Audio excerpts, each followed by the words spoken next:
I am so excited to introduce our next guest. He is just a great human being, but also known as like one of the stars of Shark Tank.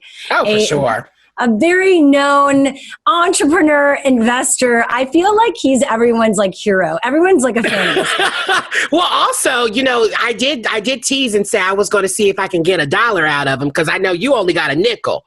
And I'm trying to squeeze it. No. All right. Mark Cuban is joining us right now. Mark, welcome to Let's Go There. Hey, thanks, Shira. Thanks, Ryan.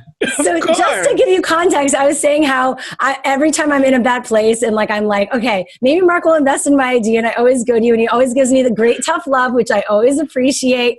And how once we found like something small, like a dime or a nickel on the floor. And you're like, here, this is your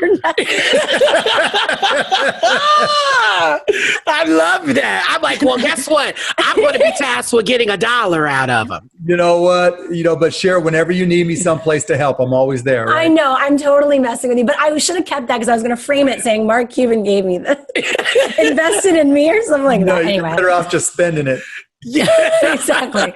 All right. So Juan, I know you've been so busy in the news. Like, I love how you are always so outspoken on everything going on and you're accessible. It's like such a rarity.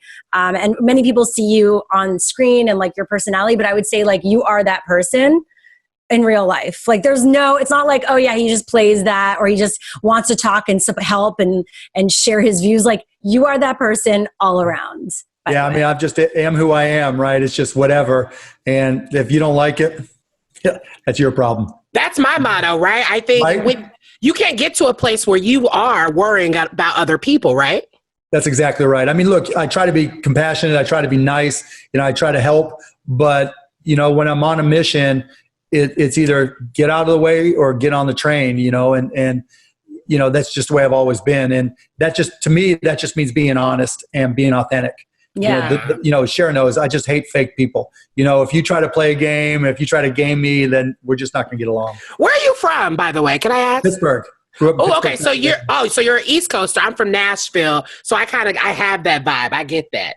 Yeah, you got that Southern Midwestern duo thing working. Exactly. Yeah. So, Mark, you're in Dallas right now at home, right? You're quarantining. How is your quarantine going? Well, it started off not bad, right? I mean, look, I'm not going to complain. We've got it pretty nice here in the Cuban hacienda, but probably about 3 weeks ago, I've got 3 kids, 10, 13, and 16. And up until then, we were in charge, my wife and I. Then it went downhill real fast. Now the inmates are taking over the asylum. I can't get my 10-year-old son off the couch. He's just playing video games all day long. My 2 girls won't leave their rooms except to come down and eat. And then it's just like, take their food and go back upstairs. So it's been an adventure. Oh my God. I'm sure this has been like the most or longest you've been home because you travel so much, you're so busy. Like what's that like? I feel like for people that are like entrepreneurs or like prided themselves on being jet setters and busy, this is a crazy different time. Yeah. I mean, I love to stay home. And I like it actually, and I'm a huggy kissy dad, right? I'm always hugging him and giving him a kiss and that just annoys the hell out of him. And so, it's different for me to be home some, but I love it. I mean, there's been so many positives in terms of just spending time with family that, I love that part of it. Well, Mark, just threaten him and say, well, if y'all don't act right, then I'm going to adopt Ryan. He'll come in and run this fight. No, we already got that going on with one of my middle daughter's friends, right? Can we adopt Winnie? Her friend, we adopt Winnie. Come on, you got to let. Ryan, I'm bringing you home. I think that he'll also crack the whip. He's actually very disciplined. He'll I don't play no games with no kids. Look, I come from a household, But no, I feel like this has been such a moment, where we're really reflecting and having time to slow down. Is there anything that you've learned about yourself in this moment where you kind of been reflecting? My goodness. I've learned to be more patient, that I'm not as patient as I should. I've gotten toilet duty, which I haven't done in a long time. And so, doing chores and getting the kids to do chores. I always thought I could dance. My daughters have made it clear to me that my TikTok skills are not where they need to be. But yeah, it's just, just more patience because you just, with kids, you just have to realize that as patient as I thought I was, it wasn't enough. Yeah. And as I've learned to try to deal with things with humor, which my kids absolutely hate because, all dads have the worst sense of humor. Yeah. And so, just trying to just be more understanding. I think I wasn't enough before, and I've learned that about myself now. Wow, that's beautiful. By the way, I've seen you on TikTok because I'm on TikTok. I'm very impressed. By the way, he makes fun of my moves too. I do.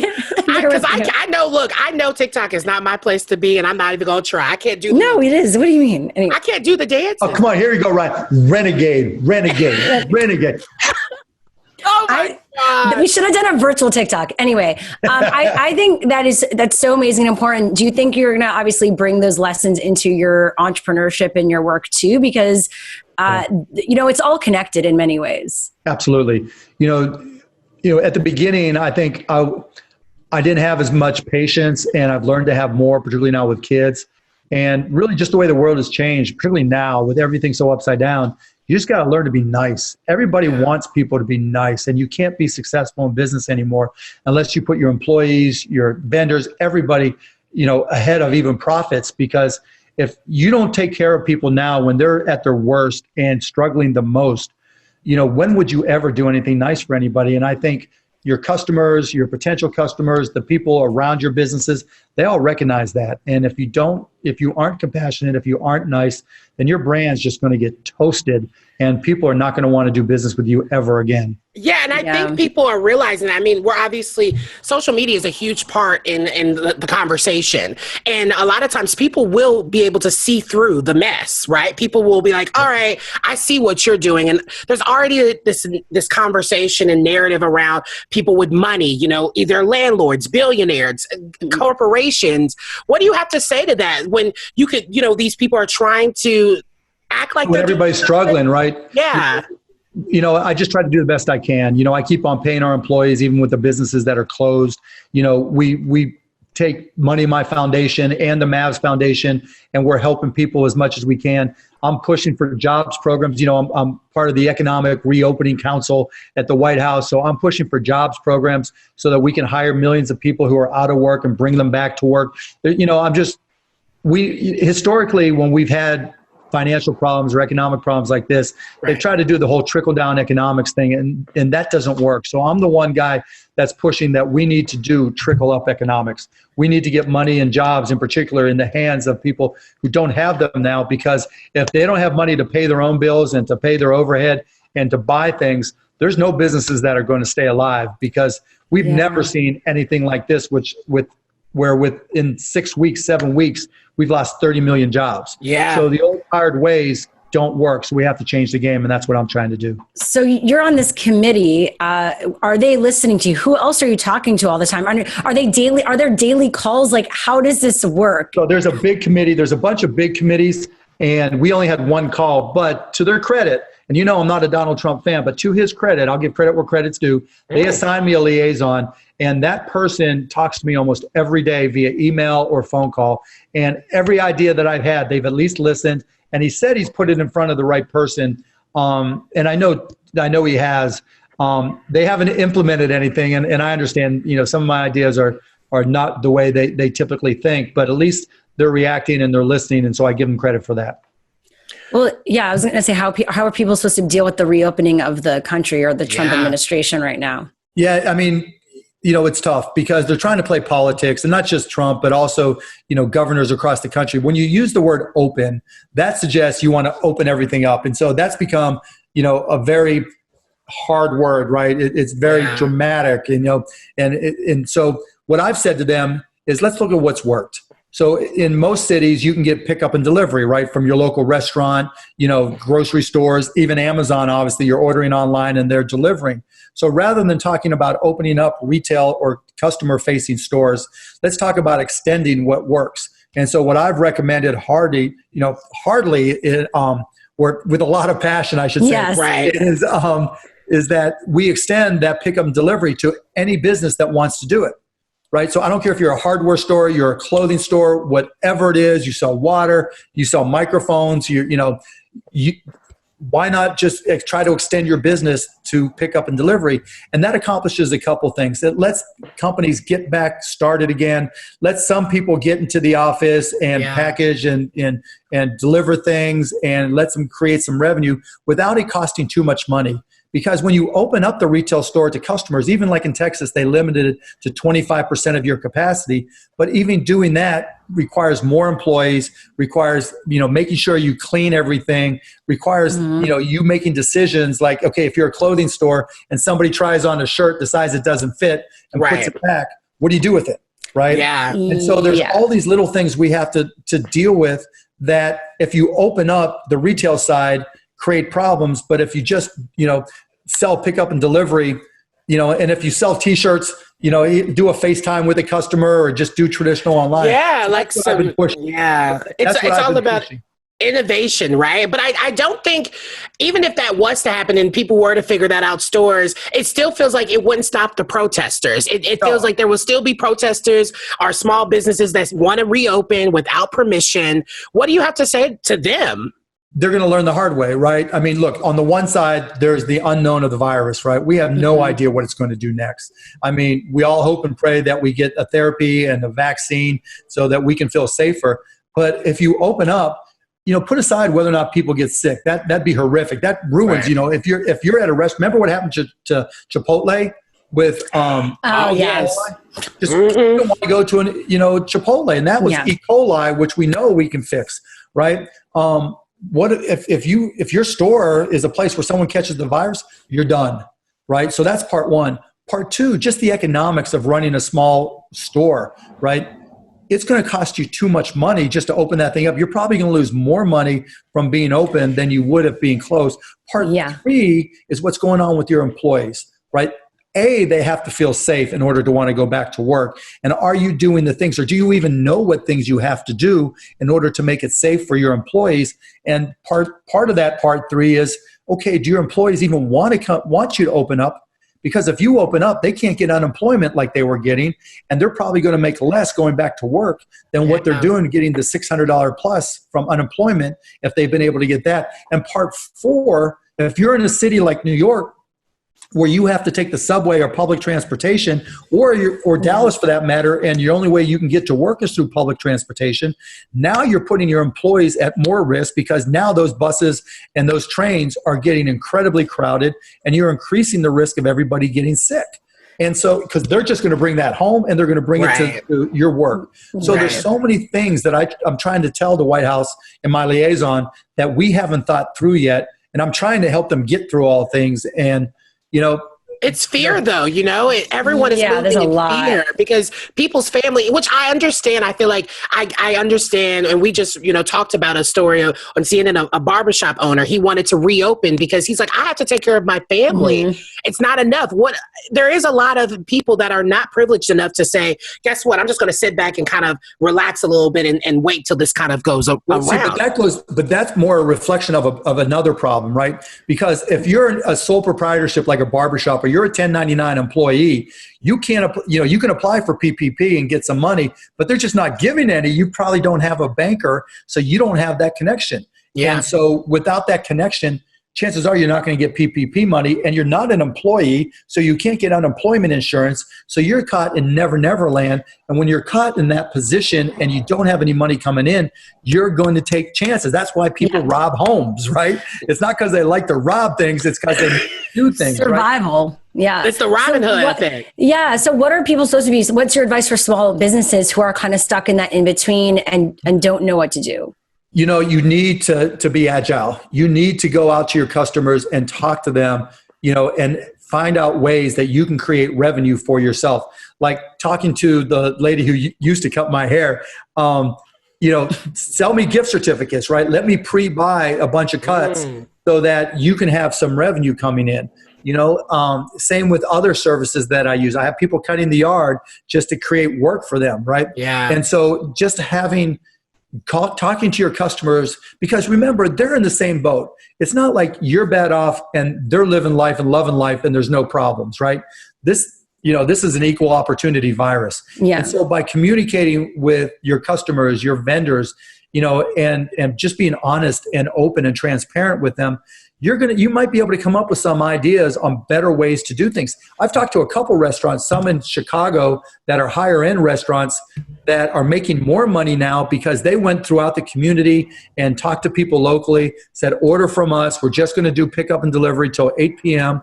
And they were able to cut back on their staff enough that they're making more money. Sonic Drive-Thru, which is a drive-in. Oh, I love me some Sonic. Yes, it's in the South. It's in Nashville. I haven't tried Sonic. Yeah, so Sonic, right? You just drive up your car. Their business is actually way up. Yeah. Yeah. People are, movie studios or movie theaters are creating drive-ins. And so, if you're a small business, you have to be agile. You have to innovate. And you have to try to take advantage of all those government programs, PPP, EIDL, the income tax credits, because you paid your taxes. You deserve them. All right. Mark, are you cutting your own hair right now? Does it look like I'm cutting hair? Two. Okay. So you're an investor, obviously Shark Tank, we all know. Is this whole where we're at? Is this whole thing going to change how you look at your future investments? And now, how are people supposed to pitch you? So I think we're going through a complete reset. And when we get to the other side, when we start coming out of our houses, we don't want to see the same old stuff, right? There's an opportunity for somebody to come up with something just completely different, right? And that's what I'm going to be looking for. Somebody, whether it's a 16, 36, or 66-year-old, has got a vision of what America 2.0 should look like. Just like out of the dreck of the tech bubble bursting, we got Google, right? They had a better way. Not long after that, we got Facebook. 2010, 2011, when social media start to blow up, we got Instagram and we got Snapchat. There's going to be great companies, world-class companies that are invented here in the United States of America. And those are the things that I'm looking for. Just the things that can change the game.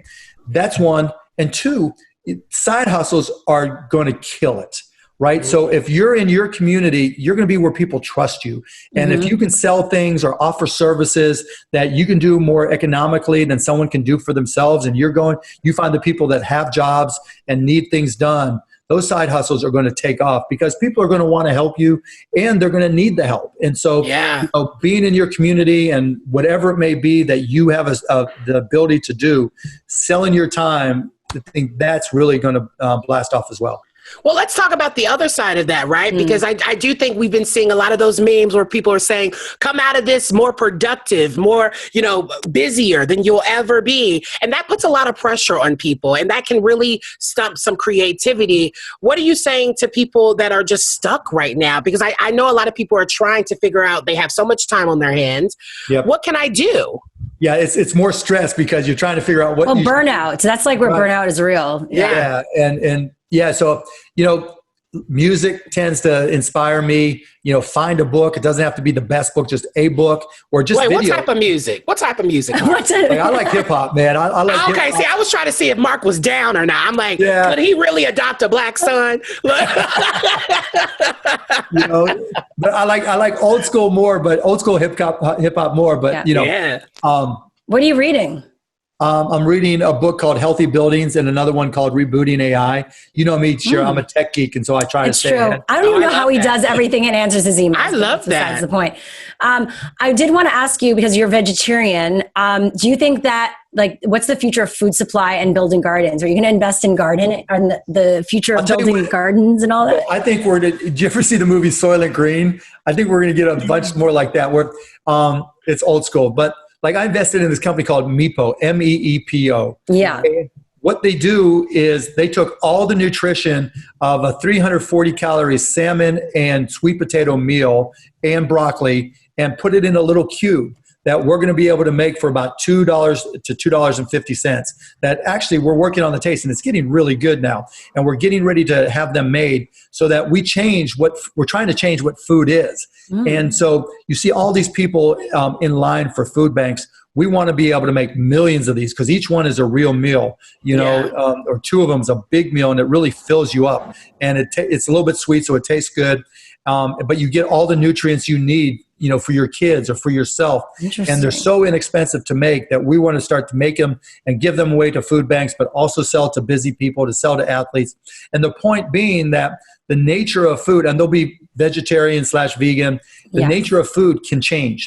because there are going to be so many disruptions in the supply chain. I'd rather have all natural food. That's what I try to eat. Yeah. But this will be, even though it doesn't seem like it, sounds like it, this will be all natural as well, with no, funky ingredients, all ingredients that you understand and can read. So we're trying to change the game, but I don't think we're going to see long-term disruptions in the food chain. Look, as long as Amazon can deliver, FedEx can deliver, UPS can deliver, you're going to, trucks can get on the highway. You're going to have some mild disruptions. And obviously when companies aren't safe or they're just unlucky and you're getting all these coronavirus sufferers at plants. Right. But I think that's a temporary disruption as opposed to a long-term change. Well, let's talk about the future of your favorite thing, the NBA and the live events. What do you think that's going to look like after all of this? It's going to be crazy. I mean, just talk about playing the games. Put aside whether we have fans or when we start. I mean, just guys banging into each other all the time, high-fiving, chest bumps. Oh, yes. It's going to be interesting.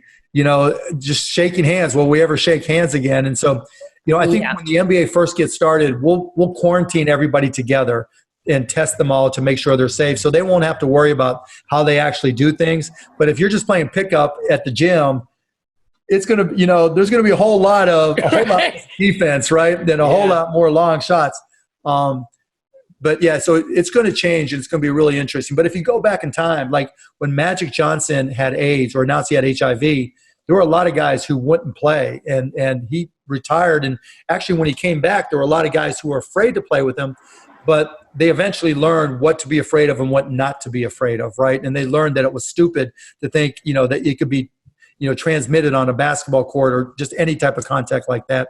And I think we'll learn some of the same things going forward. As the science evolves and we become smarter about all this, so will sports, and we'll be a lot better at it. I just miss concerts. Like I feel like there's so many musicians that I want to see right now. And there's ways to innovate, though. I feel like, and you would know that, Mark. Like all the ways even artists are innovating, right? Oh yeah, I mean online lives, Instagram lives, and everywhere. Figuring out doing so many more Spotify, Pandora uploads, right? And pushing to get people to listen so they can get paid that way. Listens are way up, and I've seen some of my friends that are artists that have a little country band driving down the street in the back of a pickup, stopping every now and then, and putting up a Cash App or a Venmo ID, just getting money, right? I mean, can you imagine if Bay and Jay, they just set up in a top of one of those upstairs, downstairs buses and put a Venmo number up there, They could take all my money. They could do a tour of the city. That's so true. First of all, Beyonce don't have to do anything to add. All she has to just hold her hand down. I'm giving her my wallet. That's exactly right. But you get what I'm saying, right? Yeah. So different ways. I mean, if I was in New York, I would call up the city and I'd say, or even Nashville. Nashville's got a great area too for that. Mm-hmm. And so, just, hey, we want to get permission for this. We want you to know what's coming. And we're just going to entertain people, and we want to get a permit for it, like a parade permit. And then I just put a Venmo and a Cash App and anything, PayPal, whatever else you want to put up there. And I bet you get paid. And if you make that a business and rotate artists all the time, I bet it's a real company real soon. Interesting. It is very interesting. You know what I was thinking? Do you think we're going to see a surge of people really diving into the medical field and medical professions? Because I do think so. More than ever, we're seeing how needed that is right now. Yeah, and I think we need a federal jobs program to do that, where the government hires millions of people to do tracking and tracing and trains them to be healthcare workers. We need it for the elderly. That's the fastest growing population, and we need long-term care facilities. So building those and hiring and training people to support the elderly, particularly now since they're all going to be afraid to go outside. So we need more of that. So I think that would be a great jobs program, and we're not going to have enough people in healthcare going forward at all. So, you're right, Ryan. We certainly need it. All right, just quickly, we're going to wrap it up. You mentioned compassionate capitalism recently. I thought that was really interesting. Can you expand, and how do we expect that to be implemented in this time with this president, and where do you see that moving forward? Yeah, put aside politics, man. If you own a company, you need to be giving your employees equity. When we get into this new world, it's going to have to be all hands on deck, right? You need everybody, and probably the people at the bottom are going to be more important to your success than the people at the top, because they're the ones that have to make the connections. They're the ones that have to make the sales. They're the ones that have to deal with the vendors and the shipments, and all the uncertainties are going to be at the bottom. And so you need to pay them more, and you need to give them more. Most importantly, you need to give them equity, because the only way you get out of living paycheck to paycheck is by having something that can appreciate in value. And shares of stock in the company you own, putting them in an ESOP, an IRA, whatever it is, whatever format, that's part of compassionate capitalism. If you're fortunate like I am financially, keeping people on the payroll, because like we said before, if you don't, your brand's going to be toast. Helping your community where you can, not making it all about making as much money as you can, recognizing that if you lift people up from the bottom, your community is going to do better. And if your community does better, there's less government expense and your businesses do better. The whole day of trickle-down economics, I think, is gone. And now it's about trickle-up economics. And companies have got to recognize that the stronger the base of your company is, the stronger the bottom base of your community is, the stronger everybody is. Oh my God, yes. I mean, powerful words. What do you say to people like 50 plus who are going through some transitions in their life right now, and they're wanting to take on new jobs? Because obviously I feel like the younger generation, we can do it, but I know a lot of people, even in my own family, who are saying, I'm switching careers, industries. How do I move forward in that? What can I do in the middle to stay motivated and also this goes back to what you said about taking advantage of time, and learning new skills, because this is the time to do it. And then also, it's crazy, but I think we've learned a lot through this Zoom culture, right? Working from home. There's not going to be as many jobs at home. Jobs in the office. And that actually helps someone who's older looking for a job.